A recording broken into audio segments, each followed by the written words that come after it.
Hello friends, welcome to only mathematics centre. Friends, आज के इस वीडियो में हम लोग दशमलव संख्या का भाग करना सीखेंगे।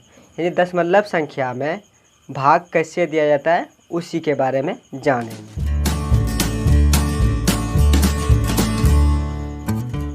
तो देखिए, जैसे कि हम लोग के पास दिया गया है क्या है 3457.8 भागा 3।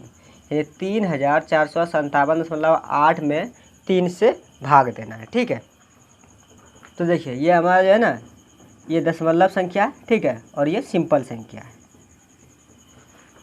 तो देखिए, सबसे पहले आप लोगों को करना क्या है, भाग देने के लिए सबसे पहले आप लोग को इस तरह बना लेना है। ठीक है, इस तरह बनाने के बाद इन दोनों में से जो सबसे छोटी संख्या रहेगी उसको यहाँ लिखना है और बड़ी संख्या को इस घेरे के अंदर लिखना है। तो देखिए, इन दोनों में से छोटी संख्या क्या है, 3 है छोटी संख्या, तो 3 को बाहर लिख देंगे। और उसके बाद फिर बड़ी संख्या कितना है, यहाँ 3457.8, ये बड़ी संख्या है जो कि इसको इस घेरा के अंदर लिख देंगे। तो क्या है 3457.8 है बड़ी संख्या, तो इसको इस घेरा के अंदर लिख दिए। ठीक है, अब आगे देखिए, भाग देने से पहले अब जिस संख्या से भाग दे रहे हैं उस संख्या का आपको टेबल याद होना चाहिए। ठीक है, तभी आप भाग आसानी से दे सकते हैं। अदरवाइज आपको थोड़ी, तो मैं उम्मीद करता हूँ कि आपको 3 का टेबल याद ही होगा। ठीक है, तो देखिए अब यहाँ क्या है 3 है। ठीक है, यहाँ भी 3 है, तो 3 से यहाँ 3 खा जाएगा, क्योंकि यहाँ जो 3 है और यहाँ भी 3 है, यानी इसके इक्वल है। ठीक है, तो यहाँ एक संख्या में 3 खा जाएगा। ठीक है, अगर यहाँ कम रहता ना तो हम लोग 2 डिजिट यहाँ लेते। ठीक है, अगर यहाँ इससे छोटा रहता तो यहाँ फिर हम लोग 2 डिजिट लेते हैं, जबकि यहाँ जो है ना इसके इक्वल ही है। ठीक है, तो यहाँ हम लोग 1 डिजिट लेंगे। जब 1 डिजिट लेंगे तो यहाँ 1 डिजिट में क्या है 3 है, तो 3 का में 3 कितना बार में आता है, तो 1 बार में, तो 1 यहाँ लिख दीजिए और फिर यहाँ 3 लिख दीजिए। ठीक है, और इसके घटा दीजिए। तो देखिए, जब इसको घटाइएगा तो क्या बचेगा, कुछ नहीं बचेगा, यानी 0 बच जाएगा। यानी कहने का मतलब कुछ नहीं बचेगा। ठीक है, अब यहाँ तक तो हो गया। अब देखिए, इसका तो काम खत्म हो गया। अब उसके अगली वाली संख्या को यहाँ उतारना है, तो उसकी अगली वाली संख्या क्या है 4 है, तो 4 यहाँ उतार दीजिए। तो अब आप लोग को देखना है कि ये 4 जो है 3 से बड़ा है या फिर छोटा है।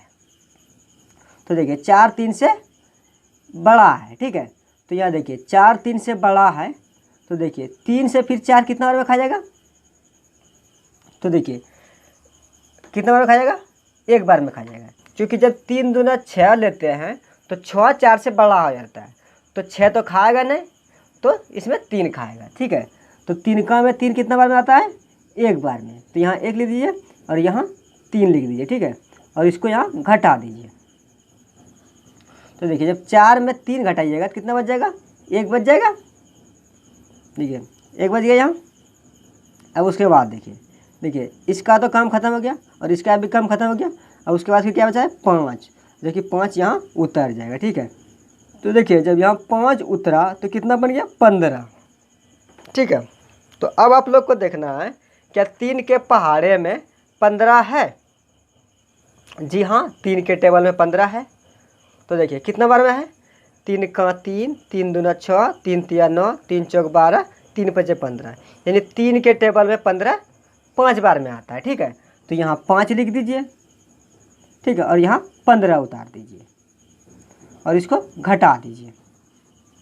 तो देखिए जब इसको घटाइएगा तो देखिए 5 में 5 जाएगा तो 0 बच जाएगा, और यहाँ 1 में 1 जाएगा तो 0 बच जाएगा। ठीक है, अब यहाँ देखिए, यहाँ 5 तक तो उतार लिए, अब उसके बाद वाली संख्या को उतारना है, और उसके बाद वाली संख्या अब क्या है 7 है, तो यहाँ 7 उतर जाएगा। ठीक, अब यहाँ 7 उतर गया। ठीक है, तो देखिए क्या 3 के टेबल में 7 है, तो चलिए देख लेते हैं कि 3 के टेबल में 7 है या नहीं है। देखिए 3 का 3, 3 दूना 6, 3 तिया 9, 3 चौक 12, यानी 3 के टेबल में 7 तो कहीं नहीं आ रहा है।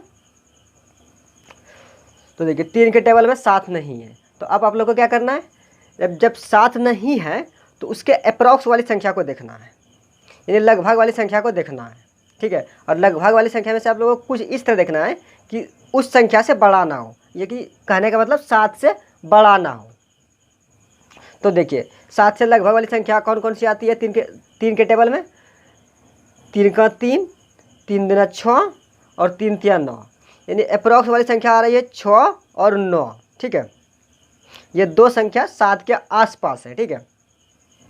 तो देखिए अगर हम लोग 9 को लेते हैं, यानी 3 को 3 बार पढ़ते हैं तो 9 आता है, जबकि 9 7 से बड़ा है।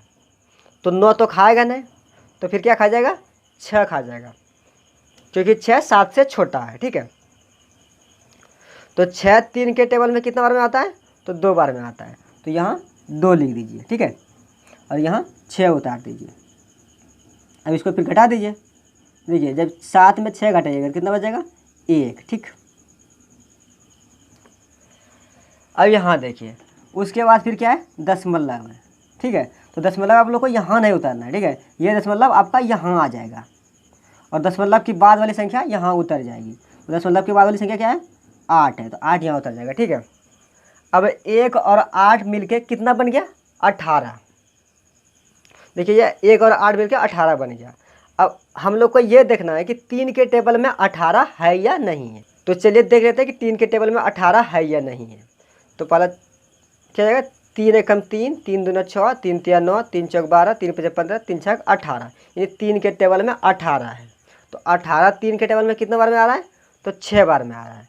तो सबसे पहले यहाँ 6 लिख दीजिए और उसके बाद फिर यहाँ 18 लिख दीजिए, ठीक, और इसको घटा दीजिए। जब इसको घटाइएगा तो 8 में 8 जाएगा तो 0 बच जाएगा और 1 में 1 जाएगा तो 0 बच जाएगा, यानी शेषफल हमारा कुछ नहीं बचा, ठीक है। और भागफल हमारा कितना हो गया, भागफल कितना आ गया, 1152.6, यही हमारा भागफल आ गया, ठीक है। और यही आंसर भी आ गया। तो आशा करता हूँ कि आपको ये चीज़ समझ में आ गया होगा। अगर आपको ये वीडियो पसंद आया हो तो इस वीडियो को लाइक करें और साथ में ऐसे ही वीडियो पाने के लिए चैनल को सब्सक्राइब भी कर लें।